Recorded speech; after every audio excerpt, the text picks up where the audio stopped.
അമ്മച്ചി ഇത് മീൻ പീര ഉണ്ടാക്കാൻ പോവുക. അതിനുള്ള സാധനങ്ങളൊക്കെ എടുത്ത് വെച്ചിരിക്കുന്നത് ഉള്ളി, പുളി, ഇഞ്ചി, പച്ചമുളക്, കറിവേപ്പില, തേങ്ങ.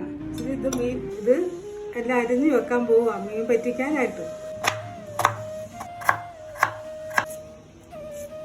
മഞ്ഞപ്പൊടി ആക്കുക, ഉപ്പും എല്ലാം കൂടി ഇട്ട് ഇളക്കുക. ഞെരടി അരപ്പെല്ലാം കൂടി ചേർത്ത് ഞെരടുക. അരപ്പ് മീനിൻ്റെ അകത്ത് ഇട്ട് ഇളക്കി ഞെരടി വെക്കാൻ പോവുക. വെള്ളം ഇതിൻ്റെ അകത്ത് ഒഴിച്ച് ഇളക്കുക. അരപ്പെല്ലാം കൂടെ കൂട്ടി മീൻ അടച്ചിട്ട് വേവിക്കാൻ പോവുക. അടുപ്പ് തുറന്ന് പൊടി ഇടാൻ പോവുക. തുറന്ന് മീൻ പറ്റുക. വെള്ളമൊക്കെ പറ്റി നമ്മുടെ മീൻ തോരൻ റെഡിയായി. ഇന്ന് അമ്മച്ചി കപ്പ വേവിച്ചതും മീൻ പറ്റിച്ചതും മീൻ വറുത്തും കൂടെ കൂട്ടി കഴിക്കാൻ പോവുക. നന്നായിരിക്കുന്നു.